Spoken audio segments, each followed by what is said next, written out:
Na-experience mo na bang umutang ang kaibigan mo, kapamilya o katrabaho? At nung singilan na, parang ikaw pa ang masama? Sa video na to, pag-uusapan natin ang 10 real talk na dahilan kung bakit maraming tao ang hindi nagbabayad ng utang. Hindi para manlait, kundi para magising tayo sa realidad at matuto kung paano i-handle ang ganitong sitwasyon.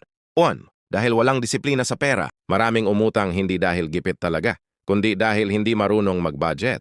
Lahat gusto bilhin kahit hindi kailangan. Yung pera sana pambayad ng utang, napunta sa Shopee, GrabFood o Lakwatsa. Hindi nila naiintindihan na ang utang ay obligasyon, hindi option. Walang disiplina, walang direksyon sa buhay. 2. Dahil feeling entitled.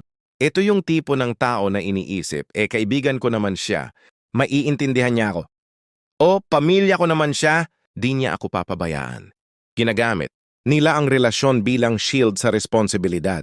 Pero tandaan, ang respeto sa relasyon ay nasusukat kung marunong kang tumupad sa salita. 3. Dahil nahihiya o natatakot harapin ang utang.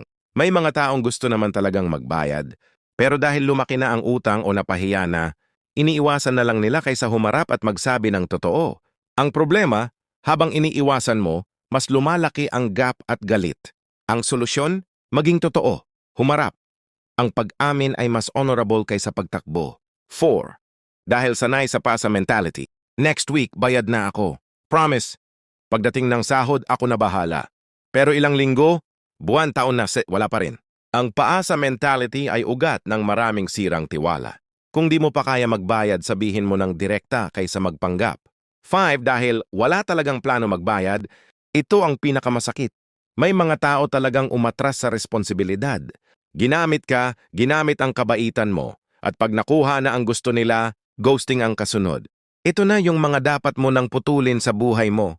Kasi hindi lang utang sa pera ang ginawa nila, utang na loob na sinayang. 6. Dahil gusto lang ng madaling solusyon. Maraming tao ayaw magsakripisyo. Mas gusto nilang umutang kesa mag-ipon, manghingi kesa magsikap. Akala nila utang ang sagot sa problema, pero hindi nila alam. Utang din ang nagpapalalim sa problema. Kapag sanay ka sa shortcut, hindi ka lalaki sa long-term mindset. 7. Dahil nasanay na, may mga taong naging lifestyle na ang pangungutang. Umutang dito, utang doon.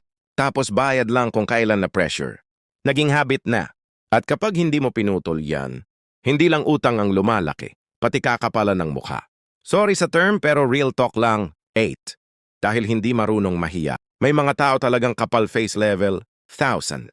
Nakikita mo pa sa social media, may bagong damit, bagong phone, bagong gala. Pero pag siningil mo, sasabihin wala pa ako eh.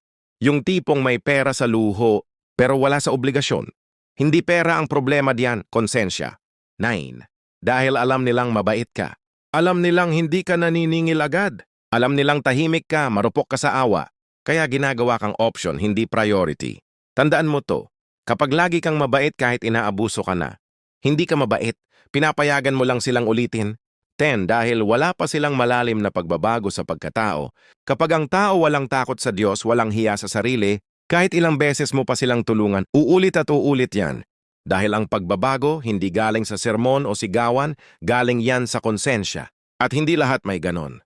Kaya minsan, hindi pera ang solusyon. Distansya. Lesson. Ang utang ay hindi lang tungkol sa pera. Ito ay tungkol sa tiwala, respeto at prinsipyo. Kung umutang ka, bayaran mo. Hindi lang dahil kailangan, kundi dahil gusto mong panindigan ang sarili mo. At kung pinautang ka, matuto kang pumili. Hindi lahat ng humihingi ng tulong ay dapat tulungan. Dahil minsan ang tunay na kabaitan ay yung marunong magsabi ng hindi para hindi ka pa ulit-ulit masaktan. Kung may natamaan ka dito, huwag mong ikahiya. Ang mahalaga, marunong kang magbago. Share mo to kung may kilala kang ganito at huwag kalimutang i-like, mag-subscribe at panoorin din ang mga susunod kong Real Talk videos.